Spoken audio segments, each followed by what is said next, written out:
Friendship is one of the most precious aspects of life. But did you know there are some really cool facts behind these relationships?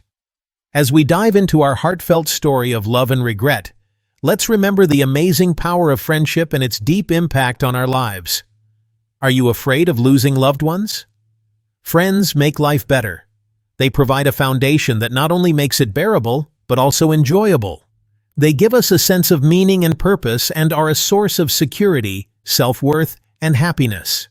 Almost nothing predicts how happy you'll be, as well as how connected you feel. And a lack of social connection is linked to several illnesses and a shorter lifespan. But maybe you've been scrolling through your phone, not sure who to call to join you for a movie, to celebrate, or to ask for comfort. You might realize that you don't have enough friends. Just like friendship is full of fascinating facts, the topics of loneliness and connection also come with their own interesting insights. Let's explore some intriguing information about these important aspects of our social lives. Studies have shown that chronic loneliness can have serious health effects, comparable to obesity or excessive smoking. Our brains release a chemical called dopamine when we interact with others, which is why socializing can feel so great. It's all about the quality of connections. Even people with many acquaintances can feel lonely if they lack deep, meaningful relationships. Researchers have found that lonely people have higher levels of the stress hormone cortisol, which can negatively impact their overall health. Countries like the United Kingdom have even appointed a minister for loneliness to address this growing concern. Studies show that online interactions can provide similar levels of emotional support and satisfaction as in-person encounters, especially for those who find it difficult to meet people face-to-face. While it can sometimes contribute to feelings of isolation, it can also be a powerful tool for building and maintaining friendships, especially over long distances.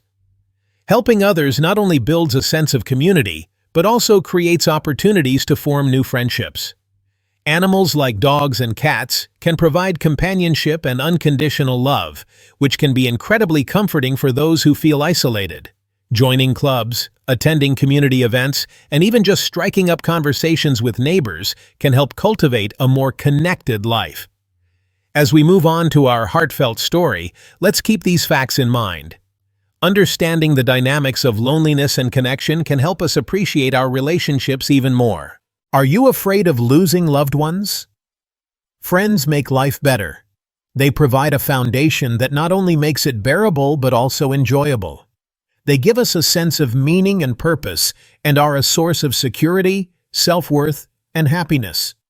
Almost nothing predicts how happy you'll be as well as how connected you feel. And a lack of social connection is linked to several illnesses and a shorter lifespan. But maybe you've been scrolling through your phone, not sure who to call to join you for a movie, to celebrate, or to ask for comfort. You might realize that you don't have enough friends and you feel lonely. And you're not alone. Disconnection and loneliness are widespread. Many people wish they had more close friends, but don't know how to make it happen. Surprisingly, loneliness is highest today among young people whose relationships were also hit hard by the global pandemic. Social distancing prevented teens and young adults from mingling in classes, clubs, or dorm rooms. Millions of friendships, lifelong friendships that might have blossomed, will never exist, with profound long-term consequences for our collective well-being. The good news is that it's not too late, and there are plenty of friends to be made.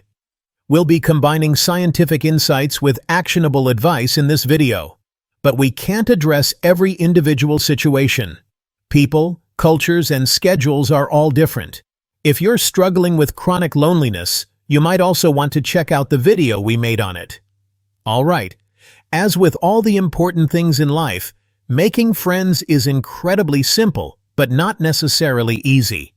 But it works through some pretty straightforward mechanisms. The most important thing about making friends: people make friends with other people when they spend their free time together. This is how our ancestors formed their relationships because humans lived in small, tightly knit communities where choices for friends were limited. So we just formed strong bonds with those around us. This is why it's so easy to form new friendships in school and university. Society shoves you and your peers in a building for several years. You share similar activities, but more importantly, similar schedules. Overlapping and fluctuating social circles form naturally, giving you regular encounters and shared experiences with many different people. It's time to look for others with similar worldviews or senses of humor. Proximity might be even more important than similar interests. One study showed that in student dorms, the distance between rooms was the strongest predictor of strong friendships. Living close to each other simply meant more opportunities to become friends. Another study showed that regularly being present in class without saying a word made others empathize with you more. So the most important principle of making friends is to regularly spend time with people in the real world. This alone can make it happen automatically and trumps all other advice. But don't forget that making friends is not a numbers game or a competition. Don't compare yourself to others. Everyone has a social set point that can change as you go through life.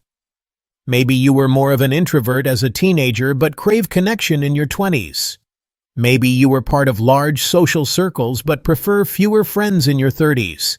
There's no right or wrong, only what's right for you. Why don't we have enough friends? The main reason for a lack of friendship is the simple fact that most people don't value friendship enough.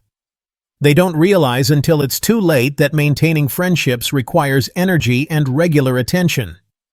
As important as they are for happiness, friends often have to take a back seat to other decisions in life. Work, commuting, romantic relationships, or children take up so much time and energy that it's much easier to just collapse on the couch and indulge in mindless activities. Especially as adults, arranging a bike ride, a dinner, or visiting a favorite toy store requires much more mental effort and commitment than after school when time moved slower and energy and curiosity were abundant. But it's not just adults who are too busy for friends. The average American teenager spends more time on TikTok each day than socializing at parties, events, or talking on the phone with friends combined. Established friendships don't require as much of a time investment as initial friendships to maintain, but they do require some commitment. When life gets in the way, it's easy to forget to check in when a friend goes through happy or sad times. And a lot of friendships fade away because of a lack of attention, often unintentionally. This is even more tragic because it's never just one person who loses a friend. It's always at least two. Another thing that makes many people vulnerable is how friendship networks are structured. The friendship paradox is the phenomenon that, on average, most people have fewer friends than their friends have. This makes sense because you are more likely to befriend someone who has many friends than someone who has few. Instead of being tightly connected, friendship networks are often built around hubs. So if those hub people disappear from your life, it can cost you many connections at once. And it can lead to the false perception that you are less popular than others, even though you're perfectly normal. It can get worse quickly with major life events. Maybe you move because of school, work, or love, and are left without a social network. Or you went through a breakup that made you part ways with the smaller slice of the social pie that was previously shared. The reasons why you find yourself less connected than you would like are as diverse as people. But the underlying cause is almost always time. There are no shortcuts to making new friends and maintaining friendships. You have to prioritize relationships, spend time with people in the real world, and make them feel that you care. So, take a look at yourself and rebalance what you spend your life doing. How to make new friends. Studies have shown that new friendships can develop quite quickly, a few weeks after you meet someone. But it takes several months for a casual friendship to become a close relationship, with the biggest hurdle being the time invested and the quality of your interactions. To make friends, it's helpful to intentionally seek out people you have things in common with and who are open to new relationships. You want to make it easy for yourself, so consider what kind of person you are. In general, extroverted people tend to crave sensory stimulation, spicier food, loud music, or the excitement of attracting a crowd. Introverted people, often confused with shy people, tend to be more sensitive to sensory stimuli and prefer quieter, less crowded environments, and even less spicy food. Different places attract different people. Not everyone can easily make friends at a bar or a football game. Not everyone finds it exciting to hang out in a park or a bookstore. Men, in particular, form friendships around shared activities. But in general, you should go to places where you feel comfortable, where there are people you might enjoy doing things you find interesting with. Look for local clubs or volunteering opportunities. Check if there are any cool toy stores around and dust off your Space Marines. Or see if there are any new D&D groups in your city and ask if you can join them. Check meetup apps for board game nights or wine tastings. Join a sports club or look for people who like to go on long hikes or want to do some baking together. Another obvious path is your professional life. It helps if you do a job that attracts people similar to you, so you might consider this when choosing a career. Deepening your relationships with colleagues can lead to great friendships, especially if you seek out peers and there's no power imbalance. And of course, there are the friends you've lost touch with. You can revive some of these relationships. In some cases, all it takes is a call or an invitation. Research shows that more often than not, the other person will appreciate that you reached out. There's a good chance that you have more time for other people than you realize. And if not, you can be proactive and create them. Invitations are signals to start friendships.